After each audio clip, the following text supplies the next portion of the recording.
Hey guys, तो कैसे हैं आप लोग। तो गाइस, आज की इस वीडियो में आपको अपने अंकल की कहानी सुनाने वाला हूँ। जो मैं अपने गांव जाता था ना गर्मियों की छुट्टी में, तो मुझे हमेशा ये कहानी सुनाया करते थे, क्योंकि मैं उस समय 10 साल का था। तो मुझे भी ये कहानियाँ सुनना बहुत अच्छा लगता था। और गाइस, आप भी यकीन करते होंगे कि जब आप भी छोटे बच्चे होंगे ना, तो आपको भी ये सारी कहानियाँ बहुत अच्छी लगती होगी और आप यकीन कर लेते होंगे। लेकिन जब आज के समय आपको ये सब कहानियाँ सुनाई जाएगी तो आप बिल्कुल भी यकीन नहीं करोगे।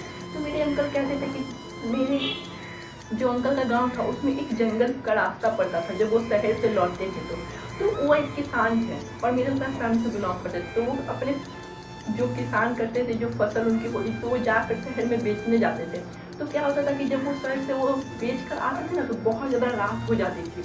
तो वो हमेशा सही समय पर चल आते थे, लेकिन गांव वालों का कहना था कि 12 बजे तक कोई भी उस जंगल से नहीं गुजरेगा, क्योंकि उस जंगल में एक डायन रहती है। तो कोई गांव वालों का मानना था कि कोई इस जंगल में 12 बजे तक नहीं जाएगा, ना आएगा।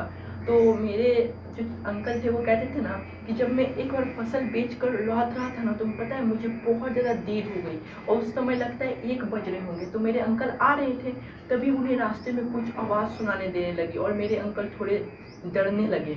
तो वो कहते हैं कि जब पता है वो कौन थी, वो एक डाइन थी। और जब वो मेरे पास आई मेरा खून पीने के लिए, तो मैं उससे डरा नहीं, मैंने उसे इतना पीटा, इतना पीटा, इतना पीटा। और ये सुनकर मुझे अपने अंकल पे प्राउड फील होता था कि यार सही में अंकल मेरे कितने ज़्यादा ताकतवर थे।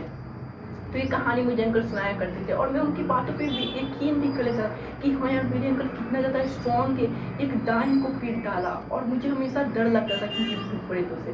तो मैंने भी अपने अंकल से कहा कि चलो ना अंकल, वही गाँव में उसी जंगल में चलते हैं जहाँ पर वो डाइन रहती है। चलो ना, मुझे भी उससे मिलना है। रात के 12-1 बजे मैं उठकर अपने अंकल को उठाने लगा, बोला कि चलो अंकल, मुझे भी देखना आप कैसे उससे पीटते हो, क्योंकि मैं बच्चा था, मुझे बुद्धि नहीं थी, समझ रहे होगे आप।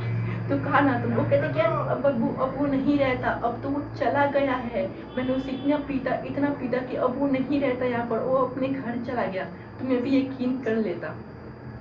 तो मुझे भी अपने अंकल बहुत अच्छे लगते हैं, लेकिन जब आज भी मैं जाकर उनसे मिलता हूँ तो कहता हूँ कि आपने मुझे बहुत उल्लू बनाया, लेकिन अब मैं आपकी कोई भी कहानियाँ नहीं सुनूंगा। उस समय यार यकीन हो जाता था, लेकिन अब वो मुझे कहते कि आओ मैं तुम्हें एक और नई कहानी सुनाता हूँ, तो मुझे बिल्कुल यकीन नहीं होता। कहते कि नहीं अंकल, अब मैं यार 10th क्लास का स्टूडेंट हूँ, अब आपको इन बातों पर मुझे विश्वास वृद्धि भर भी नहीं है। लेकिन मैं उनसे ये कहता नहीं था, मैं मन ही में कहता था।